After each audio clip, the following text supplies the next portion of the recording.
answering your questions about retirement. It's Money Talk with Michael Eastham.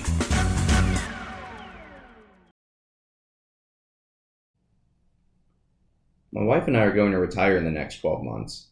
We have enough in Social Security and my pension to start our retirement comfortably, but are concerned about inflation since my pension doesn't have any cost of living increases.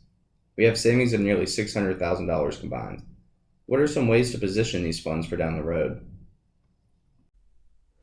You are certainly starting out on the right foot, and congratulations on approaching retirement. This next 12 months is going to go by incredibly fast. Now, one of the things that I think is most important, and I think you're asking the right question, is how do you make sure that you have enough income to carry you through for the next 20 to 30 years? And the good news is that with your Social Security and your pension, you've got enough income to make your income needs.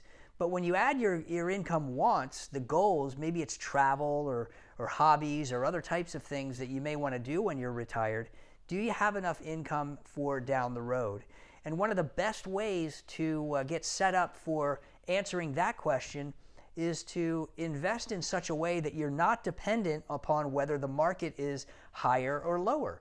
That's why investing for income is so important. And when I talk about investing for income, of course, I just mean investing in things that pay you interest and dividends, because those things tend to be much more dependable. They tend to be more predictable than whether the stock market's up. In other words, if you're in common stocks, mutual funds, even bond funds, well then your ability to generate income is going to be dependent upon when the stock market's up.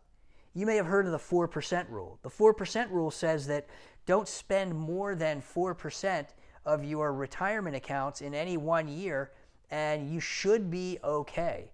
Well, that works fine as long as the stock market replenishes the 4% that you took out last year. But you don't need me to tell you that the market doesn't always go up, right?